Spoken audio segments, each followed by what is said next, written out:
मंगलाचरण करेंगे।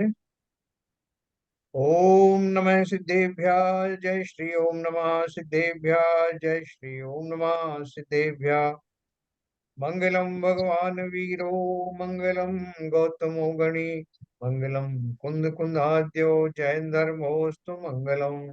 सर्वमंगल मांगल्यम सर्व कल्याण कारकम प्रधानम सर्वधर्माणां जैनम जयतो शासेनम।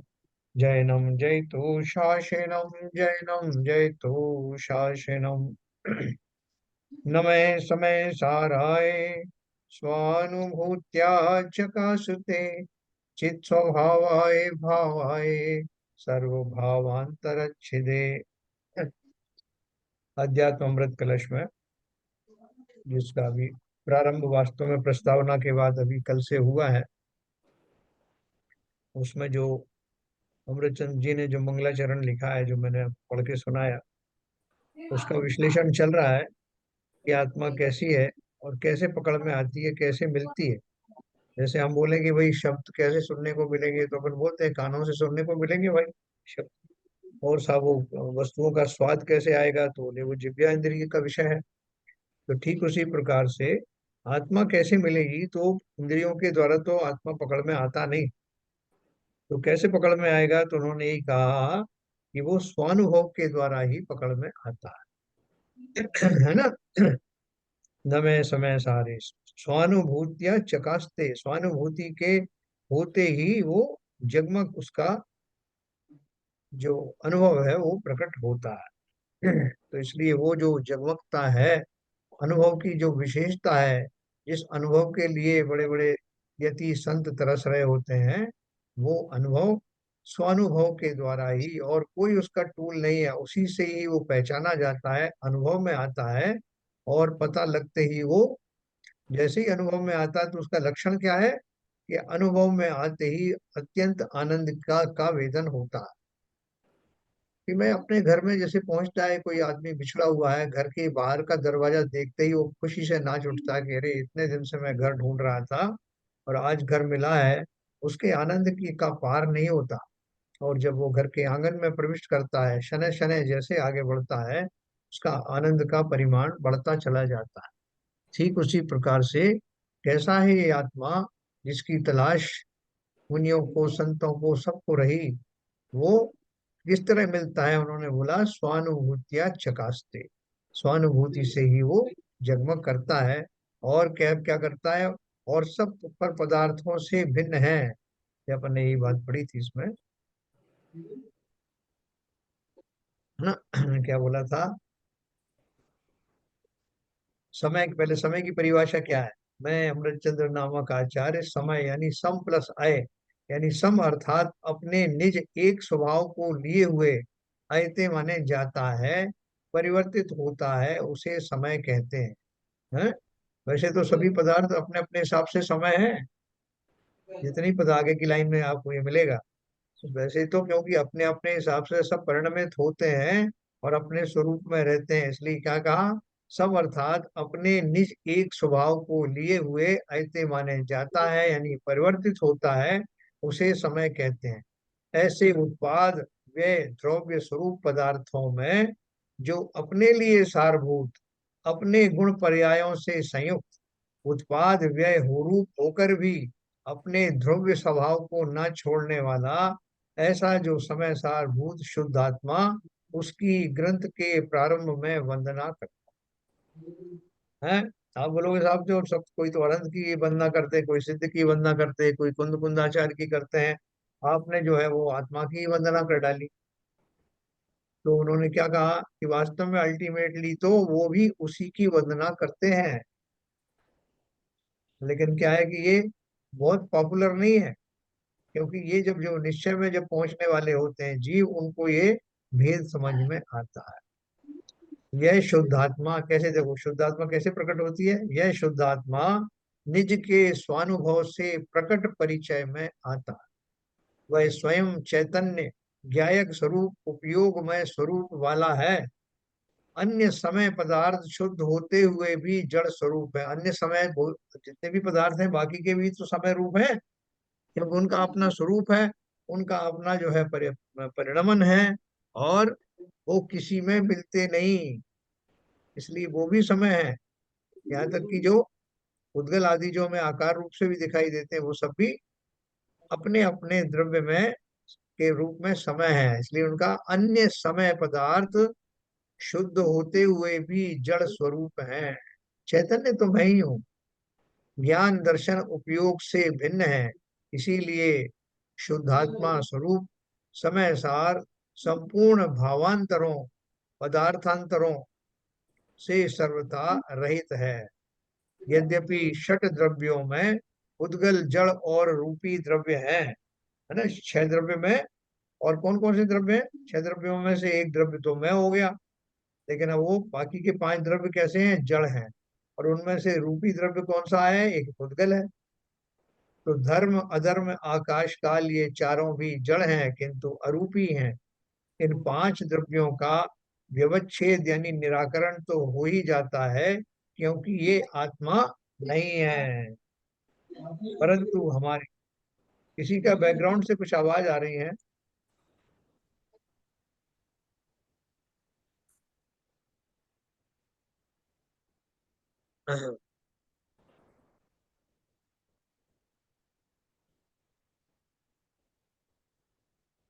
इन पांच द्रव्यों का, परंतु हमारी तरह अन्य अनंत आत्माएं जो ज्ञायक स्वरूप स्वयं चैतन्य भाव को लिए हैं, उनका भी निराकरण होता है, क्योंकि वे भी हमारे लिए तो भावांतर हैं, मेरी निजात्मा से भिन्न है। देखो कितना बड़ा फोकस बढ़िया किया। वो अर्जुन की तरह वो चिड़िया की आंख ही दिखाई देनी चाहिए, चिड़िया भी नहीं दिखाई देनी चाहिए। तो ठीक उसी प्रकार से लक्ष्य किस पर है? स्व के ऊपर लक्ष्य है। अब बोलोगे साहब ठीक है, जड़ जड़ पदार्थों से मुझे कोई मतलब नहीं, चैतन्यों से तो है ना। तो चैतन्य में भी मैं अकेला चैतन्य की ही मुझे प्राप्ति हो, इसलिए स्व का ही संज्ञान लेना होगा। बाकी जितनी पर आत्माएं हैं मेरे लिए पर स्वरूप ही है, और वो मेरी निजात्मा से भिन्न है। स्वानुभूति में केवल स्वस्वरूप की ही अनुभूति होती है, अन्य आत्माओं की नहीं होती है। साहब मैं आज ऐसा चिंतन करूंगा कि उसमें आज बीबी जैन साहब की आत्मा का दर्शन करूं, कल सीबी जैन साहब की आत्मा का करूंगा, ऐसे मैंने साहब वो बना लिया लिस्ट में किस किस का चिंतन करना है। तो बोले मैं कोशिश भी करूंगा तब भी उन आत्माओं का चिंतन नहीं कर सकता, ये लिमिटेशंस है प्रकृति का। मैं स्व आत्मा का ही चिंतन कर सकता हूँ। तो पर का चिंतन नहीं, सब अपने अपनी आत्मा को चिंतन करने में सक्षम है, और वो ऐसा हक करें, और उन्हें अपनी अपनी आत्मा का, क्योंकि चिंतन करने वाला भी आत्मा ही है, जिसका चिंतन किए जाने वाला है वो वही है जो वो स्वयं है। अन्य आत्माओं की स्वानुभूति नहीं होती, अतः उनका भी यहाँ निराकरण किया है। शेष बचा जो निज शुद्ध आत्मा, उसके प्रति नमन है ना। अब एकमात्र टारगेट बचा, क्या बचा? निज आत्मा, पंच प्रतिष्ठी भी नहीं, और दूसरी कोई आत्माएं भी नहीं, बाकी के पांच पदार्थ तो पहले ही निकल गए। तो अब बचा क्या टारगेट? टारगेट क्या है? निज आत्मा। निज आत्मा का चिंतन करते ही, और वो अवश्य ही प्राप्त होगा। ये साइंस है। साइंस किसे कहते हैं? कि जिसके जो एक्सपेरिमेंट है, जिन एक्सपेरिमेंट पूर्वक जो चीज घटित होती है वो कभी भी करोगे उन विधि से तो वही प्राप्त होगा। ये प्रूव किया जाता है लॉजिकली, और प्रैक्टिकली सिद्ध किया जाता है। तो ऐसी आत्मा का है वीतराग विज्ञान है ना ये। जब जब जिन वीतरागियों ने उस आत्मा का स्वरूप की ओर दृष्टि की है, उन्होंने अवश्य ही आत्मा को प्राप्त किया है। तो एक्सपेरिमेंट भी निश्चित है, और उसका जो रिजल्ट है वो भी निश्चित है। फिर कल अपन ने और एक दूसरी चीज पढ़ी थी इसमें। यहाँ प्रश्न होता है कि मंगलाचरण में अपनी निज शुद्धात्मा की वंदना की, सो वर्तमान अवस्था में आचार्य अमृतचंद जी भी संसारी अवस्था में हैं, शुद्धात्मा तो हुए नहीं। यदि शुद्धात्मा है तो वंदना क्यों करते हैं? वो क्या बोल रहे हैं कि वो अभी शुद्धात्मा नहीं है, तो उन्होंने वंदना किसकी की? शुद्धात्मा की वंदना कर रहे हैं, और खुद अशुद्ध रखे। क्यों कोई शुद्ध आत्मा अपनी वंदन करे, ऐसा तो शास्त्र में उल्लेख नहीं है। वंद्य वंदक भाव तो दो में होता है, यहाँ स्वयं वंद्य और स्वयं वंदक है, यह कैसी बात है, ये प्रश्न पूछा। समाधान है, नमस्कार इष्ट देव को किया जाता है। इस अध्यात्म ग्रंथ को प्रारंभ करते हुए आचार्य अपनी वर्तमान अशुद्ध पर्याय का अनुभव करके वंदना करने वाले वंदक बने, और द्रव्यार्थिक नय से वर्तमान में भी अपने आत्मद्रव्य को कर्म नो कर्म तथा राग द्वेषादि भाव कर्म से भिन्न शुद्ध चैतन्य ज्ञानानंदमय मानकर उस आत्मा की वंदना की है। मैं भले ही ऊपर से लगा हुआ हूँ, रिपु राग रु द्वेष लगे पीछे, लेकिन कैसा हूँ, शुद्ध निराकुल सिद्धों सम। ये एक फार्मूला हमेशा ध्यान रखना। ये बहुत बढ़िया, जिसने भी अर्थ लिखा है बाहुबली स्वामी का, बहुत बढ़िया लिखा है, 4 लाइन में पूरा स्पष्ट कर कि मुझे ये पता है कि मैं कैसा हूँ, लेकिन और जो वर्तमान में राग आदि लगे हैं, कोई पूछता है कि मैं शिव पद को क्यों प्राप्त नहीं किया, तो इस पे से लगे हैं, तो उसको मैं जानता हूँ, अवश्य हूँ, लेकिन उससे चिंतित नहीं हूँ। क्यों? क्योंकि मुझे अपना स्वरूप भी पता है, मुझे वो विधि भी पता है जिसके द्वारा ये राग द्वेष आदि वाला मैल निकल जाएगा। है, वो सुनार को पता है कि जो जो सोना मुझे दे गए हैं वो अभी वर्तमान में 24 कैरेट का नहीं है, लेकिन चिंता की कोई बात नहीं। भाई साहब, जी। ये जो अर्घ जो आप है ना, वो हाँ शुद्ध निराकुल सिद्धोतम, ये हाँ। किसी पूजा का अर्घ है या कि केवल अर्घ ही अर्घ है? बहुत नहीं, तलाश की बाहुबली मैंने। बाहुबली पूजन में तो है ना, है? बाहुबली पूजन है ना, बहुत सारी पूजन है, उनमें से एक पूजन में है नहीं, ये। वही तो मैं कह रहा हूँ। तो जी। बाहुबली की पूजा ने मुझे मिली नहीं, हमने बहुत तलाश की। अच्छा। ये जरा जरा आप अगर आपकी पहुंच में हो, जी। आपकी पहुंच में हो, तो ये पूजा आप करना चाहते हैं। मैं दे ओके। दूंगी बाबूजी। हाँ ठीक है, ठीक है, धन्यवाद, थैंक यू। मन, मंदिर में है एक जिनवानी में, ये जो बड़ा गांव वाले सन्मति सागर महाराज थे ना, उनकी लिखी हुई पूजा है। धन्यवाद, थैंक यू, थैंक यू। अब तलाश कर रहे थे मैं और हाँ, मामा जी। एक ही जिनवानी में है, बस एक ही में है बस। हाँ, जरा एक एक हो तो काम तो चल जाएगा। हम जिसका अर्घ इतना बढ़िया है, तो उसकी हाँ, पूजा पूजा भी कैसी होगी? ये हाँ, बहुत सुंदर पूजा है। हाँ, तो यही विचार करके पूरी पूजा पूरा पूजा करना चाहते थे। दो बार हाँ दो हाँ तीन हाँ दिन हमने इसकी तलाश की, मिला नहीं। मैंने कि एस के जैन साहब से पूछेंगे, शायद उनको पता होगा। हाँ। तो आज मैंने भी मौका बहुत मिल सारी, गया, आपसे पूछ बहुत लेगा। बढ़िया, मैंने बहुत सारी किताबें रेफर की थी उस टाइम जब बाहुबली स्वामी की पूजन अपने जिनवाणी में डाली थी ना, तो उनमें से किसी में ये थी, ये मेरे पास होंगी वो किताब, मेरे पास भी हो सकती है। तो चलो बहुत बढ़िया है, बहन जी से आप ले लेना, तो रेडी रखनर है। और ओके, ओके। इसको आपने सही समय में इंगित किया, जो आपकी अभिलाषा है कि ऐसी सुंदर जिसके अंदर में बात कही हो, जो न केवल सत्य है, सार्थक है, बल्कि इतनी मधुर भी है कि जितनी बार भी उसका उच्चारण किया जाए, जीव उसमें भाव में खो जाता है। हम्म। तो अपनी वस्तु स्थिति भी वो है, उसमें डिफाइन की हुई है, कोई अतिशयोक्ति भी नहीं है।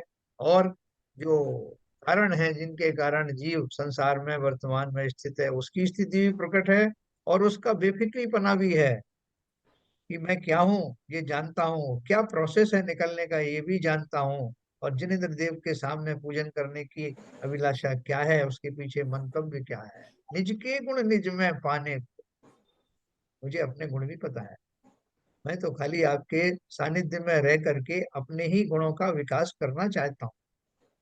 तो उसकी अभिलाषा भी कितनी उच्च कोटि की, मुझे आपसे और कुछ नहीं चाहिए, कोई संसारी वस्तुएं भी नहीं चाहिए। ये 4 लाइनों में पूरा मर्म भरा है।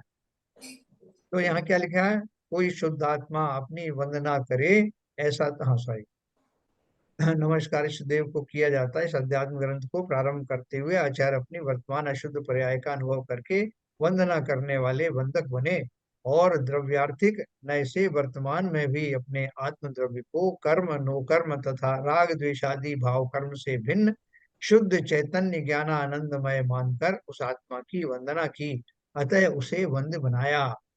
तात्पर्य यह है कि आत्मा द्रव्य शक्ति की दृष्टि से संपूर्ण पर पदार्थों से तथा संपूर्ण पर निमित्त जन्य अपने विकार भावों से रहित शुद्ध अपने एकत्व में स्थित है। कि होली के रंग बाहर से तो दिख रहे हैं भैया, लोग भी आपको टोक रहे हैं कि साहब अभी आपका ये पेंट नहीं छूटा, देखो इधर से आपका ये पीला पेंट लगा है, इधर से काला लगा है। बोले चिंता मत करो, सब निकल जाएगा, और वहां वो दशा प्रकट होगी जिसका मुझे ज्ञान है कि मैं कैसा शुद्ध अवस्था में कैसा दिखाई देता हूँ, ये मुझे पता है। तो निष्फिक्र है, जितने भी जो संत हैं इस मार्ग में लगे हुए हैं, उन्हें कोई शंका नहीं है, वो निशंक हैं। उनको मालूम है कि अपना मेरा स्वरूप क्या है, उस स्वरूप में अभी किस तरह की जो अशुद्धियां ऊपर ऊपर तैर रही हैं वो कैसी है, कब तक हैं, उनको क्या प्रोसेस के द्वारा निकाला जा सकता है, ऐसा उनको भली भांति ज्ञात है। इसलिए उनको उसको चिंतन भी उनकी उनका विकल्प भी नहीं आता उनको। विकल्प आए तो फिर वो निर्विकल्प ध्यान में रहे ही नहीं। तो ऐसा अनुभव होने के कारण, ऐसी धारणा होने के कारण ही वे यति मोक्ष मार्ग में निरंतर आगे बढ़ते हुए उस प्रोसेस को कंप्लीट करके फाइनल प्रोडक्ट को प्राप्त कर लेते हैं। देखो आगे भी लिखा उन्होंने, यद्यपि वर्तमान पर्याय अशुद्ध है, किंतु पर्याय दृष्टि को गौण कर द्रव्य कैसा है, ऐसा द्रव्य दृष्टि से देखें तो वह तो शुद्ध ही है। जैसे सुनार सोने की अशुद्ध डली में भी शुद्ध सोने का अनुभव कसौटी पर कसकर कर लेता है, यह जान लेता है कि इस 4 तोले की डली में 3 तोला शुद्ध सोना है और 1 तोला अन्य पदार्थों का मिश्रण है जो सोना नहीं है। वो लाइन खींचता है कसौटी पत्थर पर, आपने कभी देखा उस लाइन का जो रंग है, उस रंग से वो समझ जाता है कि कितनी अशुद्धि है, कितना पारंगत होगा वो उस गुण में। ऐसे ही ये समस्त मनीषी बहुत पारंगत हैं, और किंचित मैं भी हूँ, मैं भी तो जान गया हूँ कि मैं क्या हूँ। मैं भी मोटे तौर पर जान गया बड़ा, भले ही मैं उस जोहरी जैसा उतना पारंगत ना हूँ, लेकिन जानता तो मैं भी हूँ कि मैंने जो इसको सोना दिया है इसमें क्या क्या इसमें अशुद्धियां हैं। तो यद्यपि उसकी वर्तमान पर्याय उस अशुद्ध स्वर्ण की डली स्वरूप है, तो भी भेद ज्ञान की पैनी दृष्टि से वह शुद्ध स्वर्ण कितना है यह जान लेता है। इसी प्रकार भेद विज्ञान जिनको प्राप्त है, अतः जिनकी दृष्टि पैनी है, ऐसे सम्यक दृष्टि जीव अपने उस भेद ज्ञान के आश्रय से अपने स्वरूप को शुद्ध द्रव्य के रूप में पहचान लेते हैं, और उसमें संबंध को प्राप्त कर्म नो कर्म भाव कर्म को ये मेरे निज में दिखाई देने पर भी मेरे स्वरूप से भिन्न है ऐसा जान लेते हैं। उपरांत जैसे सुनार उस मिश्रण को दूर करने का प्रयत्न कर शुद्ध सोना निकाल लेता है, उसी प्रकार भेद ज्ञानी शरीर द्रव्य कर्म तथा तदुभय निमित्त जन्य रागादि भाव कर्मों को अपने स्वरूप से भिन्न जानकर उन्हें अपने से भिन्न करने का प्रयत्न चारित्र ग्रहण के रूप में करके आत्मा को शुद्ध बना लेता है। आचार्य अपनी वर्तमान पर्याय को छोड़ शुद्ध पर्याय को पाना चाहता है, अध्यात्मी का वही इष्ट देव है, अतः यहाँ उसकी वंदना की है। जो डॉक्टर होता है वो अपने टूल्स को स्टेलाइज करता, मतलब उस टूल में कोई ऐसी चीज ना ले जाए जिससे कि इन्फेक्शन लगने के चांस हो, उससे ऑपरेट करने वाला है तो उसको अग्नि में तपाकर अग्नि में डालता है और वो शुद्ध हो जाती है। फिर उस शुद्ध किए हुए टूल से वो दूसरे जगह पे लगाता है जिससे कि अशुद्धि जाए नहीं। तो यह क्या बोल रहे हैं, जैसे सुनार उस मिश्रण को दूर करने का प्रयत्न कर शुद्ध सोना निकाल लेता है, उसी प्रकार भेद ज्ञानी शरीर द्रव्य कर्म तथा तदुभय निमित्त जन्य रागादि भाव कर्मों को अपने स्वरूप से भिन्न जानकर उन्हें अपने से भिन्न करने का प्रयत्न करके आत्मा को शुद्ध बना लेता है। आप उस जोहरी के पास गए, आपने उसको पुराने कोई सोना दिया, उसने कहा बहन जी ऐसा है कि इसमें तो बहुत खोट है, इसमें चांदी भी है तांबा भी है, देखना पड़ेगा, मैं इसको गलाऊंगा तब तो सही पता लगेगा कि कितना क्या है, अभी तो मैंने अंदाज से बता दिया। तो अपन शहर से अनुमति दे देते हैं, हाँ हाँ बिल्कुल बिल्कुल आप गला लो, जो जो अशुद्धि है उसको निकाल दो और हमें शुद्ध सोना दो, हमें कोई दिक्कत नहीं है। तो हम कितने कन्विंस्ड होते हैं, हम भी कन्विंस्ड हैं, जो करने वाला वो भी कन्विंस्ड है, और क्योंकि प्रोसेस वही है। तो यहाँ तो आचार्यों के पास गए, मुनि महाराज, और मुनि ने कहा कि महाराज मुझे और अभी ऊंची भूमिका में जाना है। तो उन्होंने कहा अभी तुम्हारे थोड़े बहुत जो राग द्वेष आदि हैं उनको दूर करना है, तो मैं उसमें थोड़ी आपकी सहायता कर सकता हूँ, बाह्य रूप से करना तो आपको ही है। तो आप इसके लिए तैयार हैं? हाँ बिल्कुल महाराज तैयार हैं। किसको रखना है वो राग द्वेष? वो कोई परिग्रह नहीं है, तो निकालना ही है। तो आप जैसी आज्ञा देंगे, आप जैसा सजेस्ट करेंगे मैं वैसा ही करूंगा। तो उन्होंने बोला अपने चारित्र को और ऊंचा उठाओ, अपना कंसंट्रेशन और ऊंचा करो। चारित्र का अर्थ क्या है? कौन सा बाह्य चारित्र की बात नहीं, अंतः चारित्र की बात है। अपने मानस में, अपने चिंतन में उस शुद्ध निजात्म आत्मा का चिंतन और बढ़ा दो, और गहराई से और देर तक और स्थिति में बने रहो, और निरंतर उस दिशा में बढ़ने का अभ्यास करो। ये अभ्यास हम भी कर सकते हैं कि साहब नहीं वो मुनि बनेंगे साहब जब भी होगा, अभी हम कुछ नहीं। मुनि बनने तक का तो करो, वहां तक जाने का भी तो अभ्यास करना पड़ेगा। अचानक से थोड़ी मुनि बन गए। तो आचार्य अपनी वर्तमान पर्याय को छोड़ शुद्ध पर्याय को पाना चाहते हैं। अध्यात्मी का वही इष्ट देव है, अतः यहाँ उसकी वंदना की है। देखो जितना बड़ा जो है गुरु किसी का होता है, कि एक राजा किसी की पूजा करता है, किसी को गुरु मानता है, तो समस्त प्रजा जो है उससे प्रभावित होकर वो भी उसकी पूजा करते हैं। कोई दूसरा और बड़ा राजा है और वो उसके बड़ा और बड़ा कोई इष्ट देव है, तो प्रजा जो है उस तरफ जाती है इष्ट देव की। इसी तरह से जो हमारे आराध्य बड़े बड़े आचार्य हैं, हम देख रहे हैं कि वो किसकी आराधना कर रहे हैं, तो मालूम पड़ा कि उन्होंने स्व की आराधना की। तो हम भी प्रेरित हुए कि अच्छा जितने बड़े जो है इष्ट देव इनके जो हैं वही मेरे भी इष्ट देव हैं, इसमें किसी प्रकार की कोई भ्रांति होनी नहीं चाहिए। पंच परमेष्टि आदि का आलम्बन में लेता हूँ, प्रारंभिक भूमिका में लेता हूँ, लेना ही चाहिए, लेना ही पड़ेगा। लेकिन जब ऊपर उठते चले जाते हो तो जिन पंच परमेष्टियों ने जिसकी आराधना की, वो वही सर्वोत्तम गुरु है, और वो गुरु सबका स्वयं का आत्मदेव है। इसलिए भले ही देर से अबेर से सही, जाना सबको वही है, चिंतन उसी का करना है, किसी व्यक्ति विशेष का करना ही नहीं। उसमें तो फिर भी हो सकता है साहब इन्होंने इनकी उपासना करी, इन्होंने उनकी करी, इन्होंने फलाने, किसी का नहीं, सब अपने अपनी आत्मा का उपासना करो, कोई भेद नहीं, कोई प्रॉब्लम नहीं। अध्यात्मी का वही इष्ट देव है, अतः यहाँ उसकी वंदना की है। फिर एक उसमें एक और लाइन आई, सर्वभावांतरच्छेदे। सर्वभावांतरच्छेदे का यह भी अर्थ है कि ज्ञान स्व प्रकाशक तो है ही, परंतु व्यवहार नय से पर प्रकाशक भी है। देखो ये मैंने पहले भी आपको बताया था कि व्यवहार का अर्थ क्या है, हाँ? कि निश्चय से तो स्व का ही प्रकाशक है, वास्तव में स्व का ही प्रकाशक है, लेकिन व्यवहार से पर का भी प्रकाशक है। उसका अर्थ क्या है कि वास्तव में जीव स्वयं ज्ञान स्वरूप ही है ना, तो उसका ज्ञान उसी सोर्स के अंदर ही विद्यमान है, स्व के अंदर ही तन्मय है। स्वाभाविक अवस्था में जीव का जो ज्ञान है स्व में ही स्थित होता है। वो केवल ज्ञान क्या करता है? केवल ज्ञान मुझे इसलिए थोड़ी मिला था कि भाई साहब आप बाहर जाओ तो आपको तीनों लोग दिखाई देंगे, फिर आप छांटना बीनना कि कौन अच्छा है कौन बुरा है, आप देख लेना लिस्ट बनाकर, इसलिए नहीं मिला। वो तो बाई प्रोडक्ट है, बाह्य पदार्थ जानने में आ रहे हैं, वो तो बाई प्रोडक्ट है। मैं तो स्व को ही जान रहा हूँ, निरंतर जान रहा हूँ, जानता रहना चाहता हूँ, जानता ही रहूंगा। उसी का आनंद है। बाहर तो जैसे दर्पण की तरह से बाह्य वस्तुएं उसमें झलक रही हैं ज्ञान की शुद्धता के कारण, तो झलकने दो, मेरा उससे कोई राग नहीं है।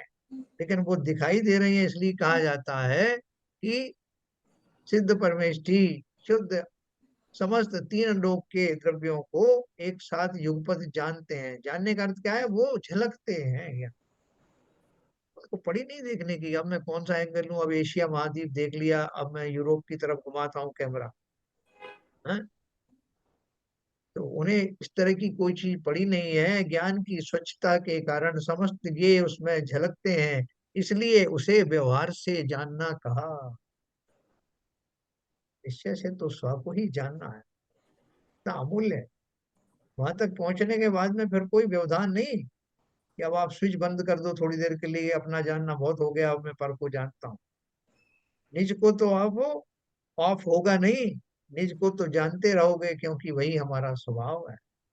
और पर का भी स्विच ऑफ करने की जरूरत ही नहीं, क्योंकि वो तो झलक रहा है, मुझे उससे क्या पड़ी हुई है ना। इसलिए क्या बोल रहे हैं वो, सर्व भावान तरच्छिदे, कि व्यवहार न से पर प्रकाशक भी है। जब आत्मा शुद्ध पर्याय को अपने में प्रकट कर लेता है, तब संसार के संपूर्ण पदार्थ उसके ज्ञान के ज्ञेय बन जाते हैं, जो मैंने आपको अभी बताया। अर्थात उन सबको जान लेता है, मतलब जानने में आ जाता है। आचार्य इस अर्थ में भी इस पद का प्रयोग करते हैं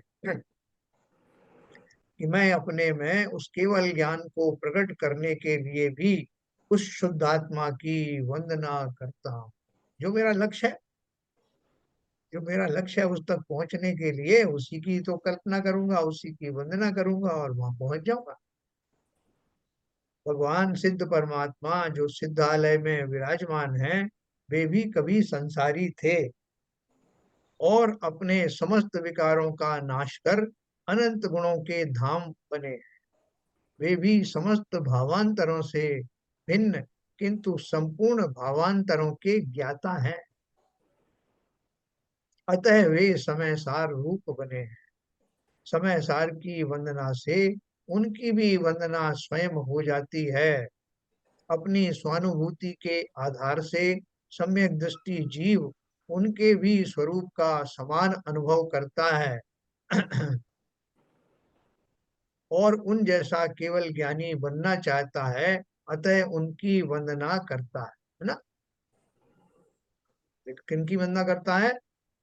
सिद्धालय में जो विराजमान है ना, भगवान सिद्ध परमात्मा जो सिद्धालय में विराजमान है, वे भी कभी संसारी थे और अपने समस्त विकारों का नाश कर अनंत गुणों के धाम बने। वे भी समस्त भावांतरों से भिन्न, किंतु संपूर्ण भावांतरों के ज्ञाता हैं, अतः वे समय सार रूप बने हैं। समय सार की वंदना से उनकी भी वंदना स्वयं हो जाती है। अपनी स्वानुभूति के आधार से सम्यक दृष्टि जीव उनके भी स्वरूप का समान अनुभव करता है और उन जैसा केवल ज्ञानी बनना चाहता है, अतः उनकी वंदना करता है। मैं जिनेन्द्र देव के दर्शन करने जाता हूँ, तो आप कहोगे कि भाई साहब आपने तो ये कहा था कि किसी और की वंदना चिंतन मत करो, स्वा की करो। तो अब आप क्यों बोल रहे हो कि वहां सामने जिनेन्द्र देव की प्रतिमा है तो उनके दर्शन कर रहे हो, तो उनके गुणों के बारे में सोचूं? क्यों सोचूं? मैं अपने गुणों का ही सोचूंगा ना। तो बोल रहे हैं उनके गुणों का सोचो या स्वा का सोचो, आपको भान तो वही होने वाला है एक जैसा, पहली बात। दूसरी क्या है, जब मैं दर्पण के सामने खड़ा होता हूँ तो दिखता तो मैं ही हूं ना। दर्पण थोड़ी दिख रहा है, दर्पण देखने के लिए थोड़ी गया हूँ, मैं अपने को ही देखने गया हूँ। तो निज और पर वहां कुछ नहीं है, जैसा आप हो वैसा ही मैं हूँ। उन्हीं गुणों की स्पष्टता से स्वयं का निरीक्षण करता हूँ और उन भावों में खो जाता हूँ। वन टू वन होता है। इसलिए उन्होंने कहा कि उनकी, जब मैं या तो स्व के गुणों का चिंतन करूं या उनका करूं, दोनों ही केस में दोनों की स्तुति हो जाती है। चलिए, पूजन आदि के माध्यम से कहते हैं ना, स्व की पूजा भी हो गई, क्योंकि जो जिन भावों में मैं अभी तक पहुंचा ही नहीं, जिन शब्दों को, जिन अर्थों को अभी मैं समझना ही बाकी है, उनकी गहराइयों तक जो पहुंच गए, वो धन्य नहीं है क्या? करके दिखा दिया उन्होंने। हम तो प्रोसेस ही पढ़ रहे हैं, वही समझ में नहीं आ रहा। तो उनके प्रति सहज ही उनकी महिमा सहज ही आएगी और बहुमान जागृत होगा। इसमें कोई अतिशयोक्ति नहीं है, ऐसा होगा ही, होना भी चाहिए। व्यवहार से उन सिद्ध परमात्माओं की वंदना इष्ट है और निश्चय से निज परमात्मा यानी शुद्धात्मा, जो द्रव्यार्थिक नय से शुद्ध द्रव्य के रूप में सिद्धात्माओं के स्वरूप सम है, उनकी वंदना करते हैं। ये दोनों एक साथ घटित हो सकता है। यह अध्यात्म शास्त्र है। अध्यात्म शास्त्र निश्चय नय प्रधान है, व्यवहार नय इसमें गौण रूप से वर्णित है ना। यहाँ मुख्य रूप से वो चीज बताई जा रही है।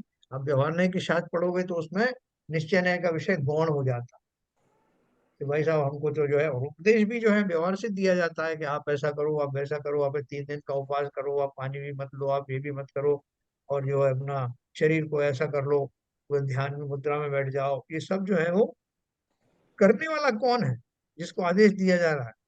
हमको तो लगता है हमारे शरीर को ही आदेश दिया जा रहा है कि मुझे ही करना है, क्योंकि मैं शरीर ही तो हूँ।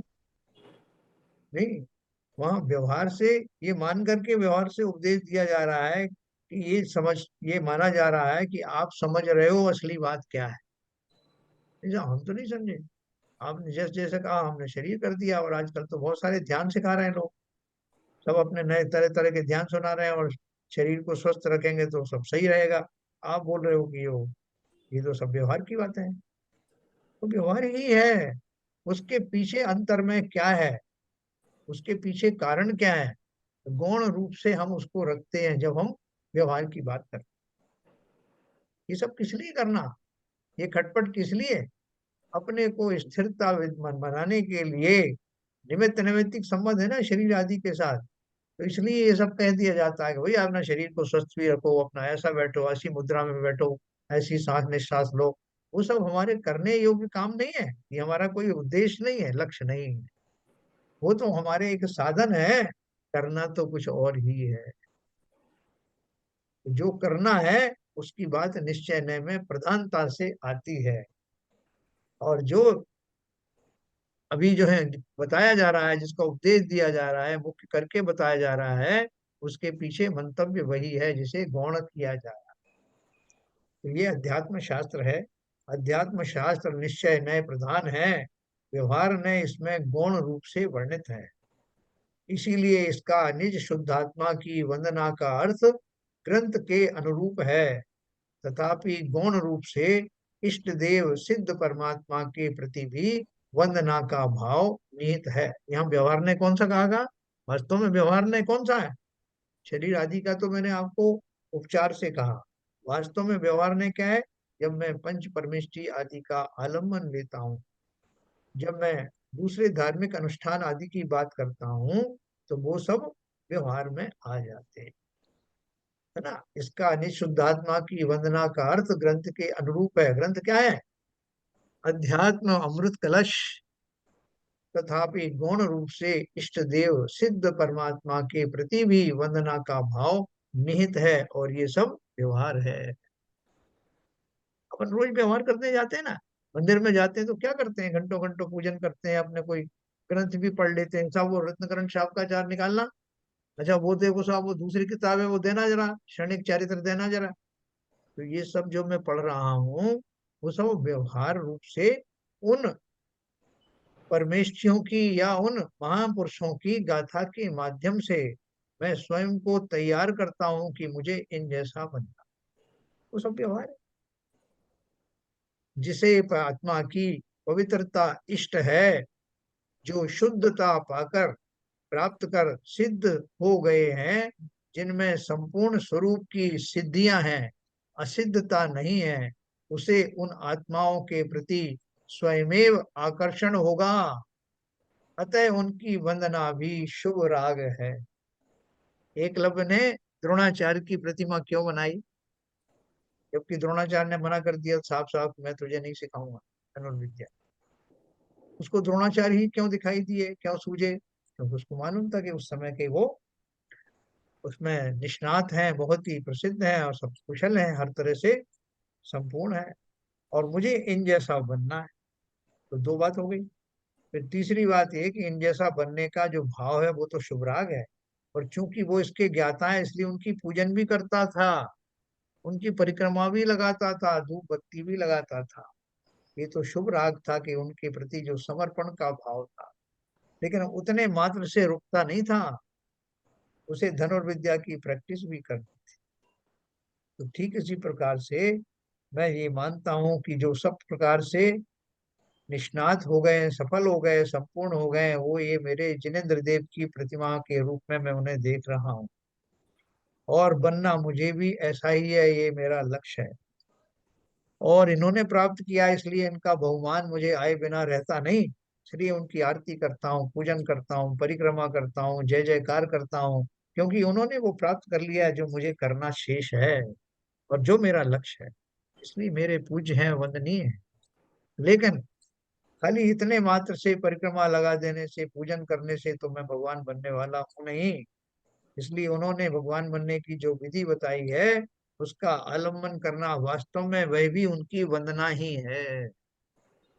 जिनेन्द्र देव को सुनाने की नहीं, उनकी सुनने की बात है। जो उन्होंने कहा उसको सुना और माना, वही वास्तव में उनकी वंदना है।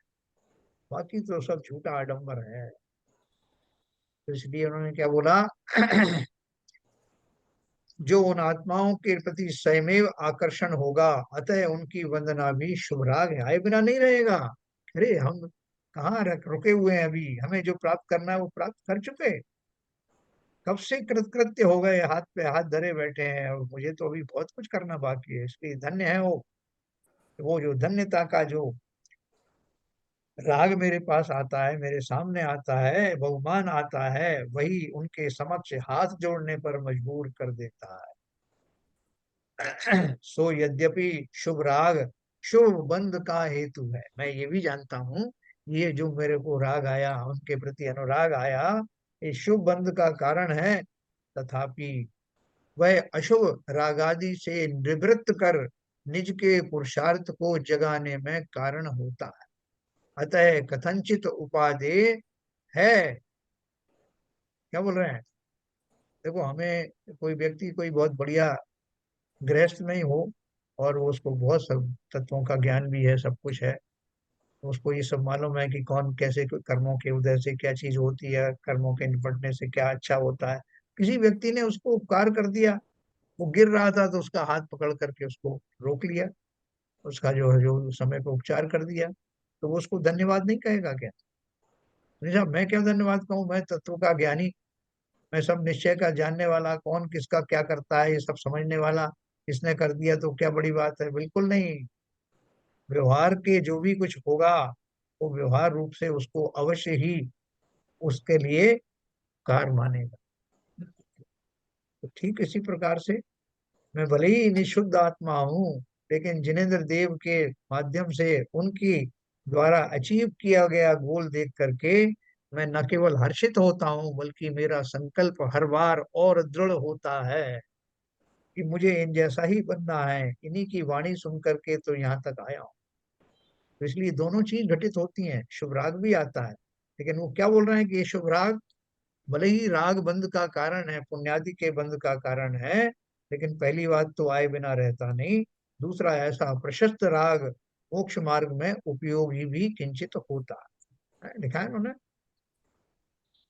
सो यद्यपि शुभ राग शुभ बंध का हेतु है, तथापि वह अशुभ राग आदि से निवृत्त कर, अशुभ राग और शुभ राग, तो अशुभ तो हट जाएगा ना, निज के पुरुषार्थ को जगाने में कारण होता है, निमित्त बनता है। अतः कथनचित उपादेय है, इसलिए उपादेय भी है। सर्वथा हे नहीं, ना ही सर्वथा उपादेय, है ना। सर्वथा हे नहीं मतलब इन अंशों में तो वो आता ही है और उसका कोई नुकसान नहीं है। लेकिन मैं अगर यही मान के बैठ जाऊं कि जिनेन्द्र देव की पूजन आदि ही मेरा अल्टीमेट गोल है, जैसे वो मान लेता है एकलव्य, तो भाई मैंने तो इनको द्रोणाचार्य को दिल से गुरु माना है, इनकी कितनी पूजा की जाए, जितना किया जाए वो कम है। मैं इसलिए इनकी परिक्रमा लगाऊंगा, रोज अगरबत्ती जलाऊंगा, और एक दिन इन जैसा बन जाऊंगा, बिना प्रैक्टिस किए। बन सकता था। इसलिए वो बोल रहे हैं कि देखो, उतना बहुमान ठीक है, उतना राग अनुराग होता है वो स्वाभाविक है, लेकिन उतने मात्र से तुम भगवान बन जाओगे, तो ये तो उनकी वाणी के विरोध में सोचने वाली बात है। इसलिए बोला सर्वथा हे नहीं है, और ना ही सर्वथा उपादेय है, परंतु निज का पुरुषार्थ जो स्वानुभूति स्वात्म ज्ञान स्वरमण रूप है, वही साधन रूप में सर्वथा उपादेय है ना। ये तो मुझे भगवान आ जाता है भाई, डिफॉल्ट आ जाता है, लेकिन असली चीज करने योग्य क्या है? निज का पुरुषार्थ जो स्वानुभूति स्वात्म ज्ञान स्वरमण रूप है, वही साधन रूप में सर्वथा उपादेय है। इसीलिए अध्यात्म शास्त्र में उसे प्रमुख बनाकर ही वर्णन करते हैं। देखो, ये अध्यात्म शास्त्र पढ़ के, द्रव्यान योग पढ़ने के बाद जब आप चरणानुयोग पढ़ोगे तो आपको उसे धारण करने का सही स्वरूप समझ में आएगा।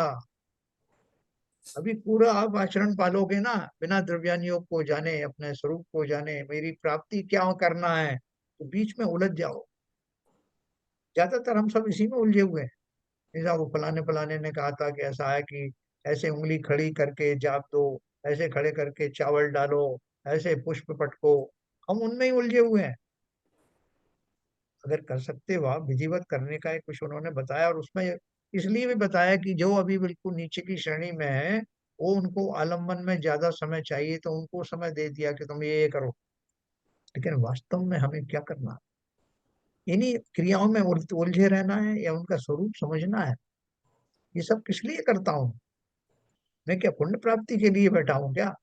तो करेंगे मैं तो जिन क्या करें? एक बात बताओ, कोई जी। कोई तो कुछ कह रहा है, हाँ कोई कहता है 6 दफे कपड़े पहनो, कोई कहता है 1 दफा कपड़ा पहनो, कोई हाँ कहता है केवल केवल पैर पैर छुओ, कोई कहता है कि पानी गर्म करो, कोई कहता है पानी ठंडा करो, कोई हाँ कहता है ऐसे ऐसे पुष्प डालो, कोई कहता हाँ है ऐसे। तो भाई ये बता दो मुझे कि करें क्या, सही क्या है, हाँ। तो रास्ता देखो, कौन सा सही है? यही इसलिए मैं बोल रहा हूँ कि अध्यात्म शास्त्र पढ़ने के बाद आपको किसी और की गाइडेंस की जरूरत नहीं। ये आप खुद समझ जाओगे कि इसके पीछे का विज्ञान क्या है, मेरी प्राप्ति का मेरा लक्ष्य क्या है, और जो मैं कर रहा हूँ उसके पीछे लॉजिक क्या है। उसको सर्वथा हे भी नहीं कहा, लेकिन उसके पीछे का मंतव्य कहा कि ज्यादा से ज्यादा समय में अशुभ से बच सकूं, शुभ में आ जाऊं। जिन जीवों की अभी इतनी हैसियत नहीं है कि वो शुद्ध भाव की ओर बढ़ें, मोक्ष मार्ग को समझें, उनको ज्यादातर अशुभ से बचाने के लिए तरह तरह के आलम्बन बता देते हैं कि तुम कपड़ा उधर से घुमाओ और इधर से घुमाओ, और वहां बैठो और 3 बार ये करो। कि पहले सिर पहुंचो, फिर उसको पैर पहुंचो, फिर दूसरे कपड़े से फिर शुरू करो। ये सब जो चीजें हैं, आप सोचो, अभी अपन जो अध्यात्म शास्त्र पढ़ रहे हैं, इसके बेसिस पे उन सब की उपादेयता क्या है, तो अपने आप समझ में आएगा कि इनकी उपादेयता खाली जो प्राथमिक भूमिकाओं में जो जीव हैं, उनको अटकाने के लिए, उनको आलम्बन देने के लिए इनका विस्तार किया गया है। बाकी तो भाव पूजा करते हैं मुनि लोग, वह कहाँ के द्रव्य इधर से उधर पलटने का भाव है, कहाँ उनको कपड़ा घुमाने की बात है ना? नहीं तो वो भी वही करते रहते हैं सारे टाइम में, गृहस्थों से बोलते 2-4 कपड़े यहाँ भी रख जाओ, हमको और भी अमेरिका करना में है। हमारे पास, अमेरिका में कुछ नहीं था हमारे पास, तो 4-5 महीने यही किया है, भाव पूजा हाँ, की है, और क्या किया है। अब देखो वो 8 तरह के जो द्रव्य हम लेकर के चढ़ाते हैं, कि जो तेल भी रख लिया और चंदन रख लिया और ये रख लिया, आप मान लीजिए सबको मिला के एक द्रव्य उठाया और सबको मान लिया यही जल है, यही चंदन है, ये पुष्प, तो कौन आपको रोक रहा है? आपके भावों में फर्क आने वाला है? नहीं आने वो भी तो भाई साहब मान के चला रहे हैं। वो जो वाला। दीपक जो है, हाँ, दीपक चढ़ा रहे हैं, धूप पर मान के ही चढ़ा रहे हैं। कहा हाँ, आप आगे चलना है। नैवेद्य को चढ़ा रहे हैं तो आप रसगुल्ला बता रहे हो उसे, हाँ, स्थापना निक्षेप है सारा, जो मिल पानी को गया चढ़ा उसको रहे हो, आप पानी विचार चढ़ा कीजिए। रहे हो, आप कह रहे हो वहां से क्षीर सागर का पानी है ये, हाँ, मर जाएगा इसे चंदन है ये, है क्या वो और तो ये महाराज लोग कह बजा रहे के चंदन चढ़ा रहे हैं, है वो पानी यही का। देखो, अभी भाई सबसे बड़ी बात क्या है, अभी अपने को ये चीज समझ में आएगी कि जो अध्यात्म शास्त्र हम पढ़ रहे हैं, उन अध्यात्म शास्त्र के बेसिस पे क्या क्या मिथ्यात्व क्रियाएं हैं, क्या जो है अनावश्यक क्रियाएं हैं, इसका भेद किसी और के द्वारा हमने सुनने की जरूरत नहीं, हम स्वयं अपना निर्णय करेंगे। कोई दूसरा हमें नहीं बताएगा, हम अपने आप करेंगे कि मुझे कहाँ सीमित रहना है, कहाँ मुझे अपना उपयोग समय ज्यादा देना है, किन क्रियाओं में कम करना है, किन में वास्तव में आगे बढ़ाना है। इसका फैसला हम सब स्वयं करने वाले हैं। इसलिए आचार्य ने खाली आपको रास्ता दिखा दिया, करना हमें। कि साहब फलाने ने ऐसा कहा था, ढिमके किसी का कोई कसूर नहीं, उन्होंने कहा किस भाव से कहा, शायदवादमयी वाणी में किस अपेक्षा से किसने क्या कहा उसको समझ लेना। लेकिन एक बात ध्यान रखो, अध्यात्म शास्त्र में जो लिखा है, मुझे वही प्राप्त करना है। अब बाकी जिम्मेवारी हमारी है कि हम उनमें कितना व्यवहार में जाते हैं, कितना व्यवहार में फंसते हैं, नहीं फंसते हैं। लेकिन लक्ष्य ये है, किसी से पूछने की जरूरत भी नहीं है, आप निर्णय स्वयं ले सकते हो अगर इस लेवल तक आ गए तो। देखो, तो क्या बोल रहे हैं, अतः कथनचित निज का पुरुषार्थ जो स्वानुभूति स्वात्म ज्ञान स्वरमण रूप है, वही साधन रूप में सर्वथा उपादेय है। इसीलिए अध्यात्म शास्त्र में उसे प्रमुख बनाकर ही वर्णन करते हैं। श्री शुभचंद्राचार्य ने परमाध्यात्म तरंगिणी में समय सार शब्द में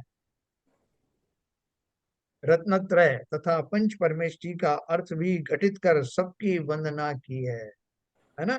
उस शब्द में सबको ले आए, समय सार शब्द में तो सबकी वंदना कर दी। आगे शुद्धात्मा के स्वरूप की प्रतिपादक अनेकांत स्वरूप जिनवाणी के प्रति आचार्य अपनी भावना प्रकट करते हैं। देखो, व्यवहार और निश्चय जो है वो साथ साथ चलते हैं, अपन जानते हैं। संसारी अवस्था में तो विशेष रूप से ये बात अलग है कि हमारा जो व्यवहार है वो रिफाइंड वाला होना चाहिए। रिफाइंड वाला, बोले साहब वो जो शक्कर है वो तो उससे डायबिटीज हो जाती है, और गुड़ भी आजकल नकली आ रहा है, तो क्या करें। तो उन्होंने बताया कि भाई एक ऐसा ऐसा प्रोडक्ट निकला है, वो इन सबसे अधिक शुद्ध है, आप उसका उपयोग करिए और कम मात्रा में करिए।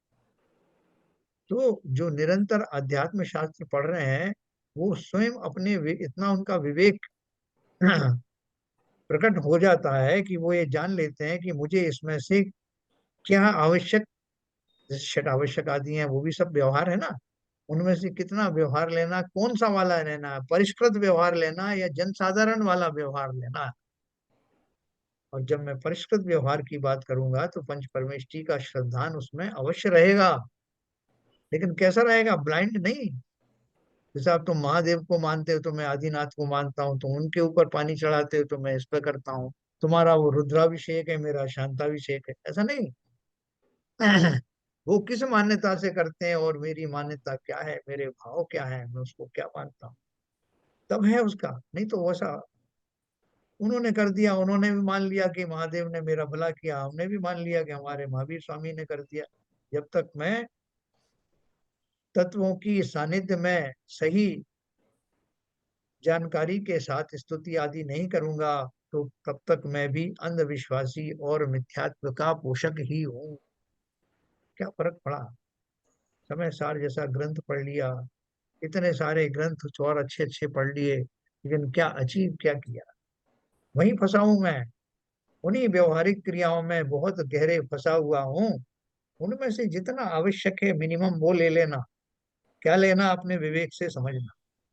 इधर उधर जाओगे तो 50 लोग 50 तरह की बातें बताएं, उसमें से वो लेना। और लक्ष्य ये रखना कि मुझे अपने निज में जाने में ज्यादा से ज्यादा समय मिले, उसके उसमें स्थिरता लाने के लिए जितना मिनिमम आलम्बन की जरूरत है वो ले लेना। बस उद्देश्य ये है, निज का पुरुषार्थ जो स्वानुभूति स्वात्म ज्ञान स्वरमण रूप है, वही साधन रूप में सर्वथा उपाधि। ये कोई काटेगा नहीं इस बात को, इसको किसी से पूछने की जरूरत नहीं, साहब वहां तो ऐसा कहा था, मैं करूं क्या ऐसा, कोई मना नहीं करेगा। अब इसके लिए समय कहाँ से निकालना है, अपना समय सारणी अपन स्वयं बनाते हैं ना, कि इसमें मुझे ये प्रायोरिटी पे ये करना है, तो साहब इतना टाइम तो है नहीं, तो इसको निकाल दो, इसको निकाल दो। इसके लिए मुझे पर्याप्त साधन चाहिए, समय चाहिए। श्री सुखचंद्राचार्य का ये पद्यात्मक तरंगिणी है। आगे शुद्धात्मा के स्वरूप की प्रतिपादक अनेकांत स्वरूप जिनवाणी के प्रति आचार्य अपनी भावना प्रकट करते हैं। क्या प्रकट करते हैं, दूसरा नंबर का श्लोक है। अनंत धर्मणस्तत्वं पश्यन्ति प्रत्यगात्मनः अनेकांतमयी मूर्तिर्नित्यमेव प्रकाशिताम्। पर द्रव्यों से भिन्न अपने स्वरूप के एकत्व में स्थित आत्मा के अनंत धर्मों के रहस्य को प्रकाश करने वाली अनेकांत स्वरूपता ही जिसकी मूर्ति है, ऐसी जिनवाणी सदाकाल संसार के प्राणी मात्र के हृदय में प्रकाशित हो। है, जब वो कहते हैं दूसरे के हृदय में प्रकाशित हो, तो वास्तव में उनका मतलब ये नहीं कि दूसरे के हृदय में हो प्रकाशित हो। वास्तव में क्या है कि जैसे मैं वो भोजन कर रहा हूँ, तो मुझे भोजन में बहुत आनंद आ रहा है, तो मैं चाहता हूँ कि मेरे स्वजन भी उस आनंद का लाभ लें। पहले तो आनंद मैंने लिया, मैं ही लूंगा, लेकिन साथ साथ ये भी चाहता हूँ कि मेरे परिजन भी उस आनंद से जुड़ जाएं। जैसे कौवे का बोलते हैं ना कि जूठन मिल जाती तो 10 कौवे और बुला लेता। तो यहाँ महाराज क्या बोल रहे हैं, पर द्रव्यों से भिन्न अपने स्वरूप के एकत्व में स्थित आत्मा के अनंत धर्मों के रहस्य को प्रकाश करने वाली अनेकांत स्वरूपता ही जिसकी मूर्ति है, ऐसी जिनवाणी सदाकाल संसार के प्राणी मात्र के हृदय में प्रकाशित हो, क्योंकि मैं अपने हृदय में उसको प्रकाशमान करने का बीड़ा उठा चुका हूँ। जानता हूँ कि आनंद का घन है वो अनुभूति, और ऐसी अनुभूति समस्त प्राणी मात्र को हो, ऐसी भावना शुद्ध हृदय से आचार्य कर रहे हैं। भगवान जिनेन्द्र की वाणी वस्तु मात्र को अनेक धर्मात्मक प्रतिपादन करती है। अनेक धर्म है ना उसमें। आत्म तत्व भी अपने स्वरूप अस्तित्व को सदा काल धारण करता है, इसलिए अस्थि धर्म रूप है। वह पर अस्तित्व को कभी स्वीकार नहीं करता, अतः पर का उसमें नास्तित्व भी है। अपनी अपेक्षा से हूँ, पर की अपेक्षा से नहीं हूँ। इसी प्रकार आत्म तत्व भी अनेक धर्मात्मक है। इस रहस्य को जिनवाणी प्रकाशित करती है। यह अनेकांत स्वरूप जिनवाणी समस्त प्राणियों के हृदय में इस सत्य को प्रकाशित करे, यह आशीर्वादात्मक मंगलाचरण है ना। आशीर्वादात्मक कैसा होता है, कई बार जो मुझे अच्छा लगता है मैं चाहता हूँ कि सभी को मिले, भगवान सबको ऐसा बेटा दे, भगवान सबको ऐसी माँ दे, है सब अपन बोलते हैं ना। तो वो क्या है, हमारी वांछा, हमारी अभिलाषा है। इसे आशीर्वाद के रूप में छोटा भी आशीर्वाद दे देता है, बड़ा भी देता है। तो कल अपन इसके बारे में और पढ़ेंगे। ये आज आज जो कुछ भी अपने भाव आए इसमें, इन 2 श्लोकों के माध्यम से, ये मैं रिकॉर्ड करूंगा, इसको एक एक बार जरूर और सुनना। तो कई बार फ्लो में बहुत सारी बातें आ जाती हैं, जो भाव जो है अचानक प्रकट होते हैं। मुझे लग रहा है कि एक बार और आप इसको सुने, रिपीट करके मैं खुद भी सुनूंगा। कई बार फ्लो में ऐसा आता है, जिन्हें जब जिनवाणी का जो महात्मा आता है, अपने अंदर प्रकट होता है, तो भाषा उसका साथ देती है और भाव वैसे निकलने लगते हैं। चलिए, तो अपन इसको समाप्त करेंगे। कल अपन अनेकांत के बारे में फिर से पढ़ेंगे, अनेकांत क्या है और जिनवाणी की क्या कोई मूर्ति है, ये सब बात अपन कल पढ़ने वाले हैं। ठीक है सर। बिल्कुल ठीक। तो 2 लोग तो निकल गए इस बीच में, ललित जी थे क्या? ललित जी आए नहीं है, वो तो बाहर गए हैं आज। तो बाद चलिए, संजय प्रकाश जी जिनवाणी स्तुति करेंगे।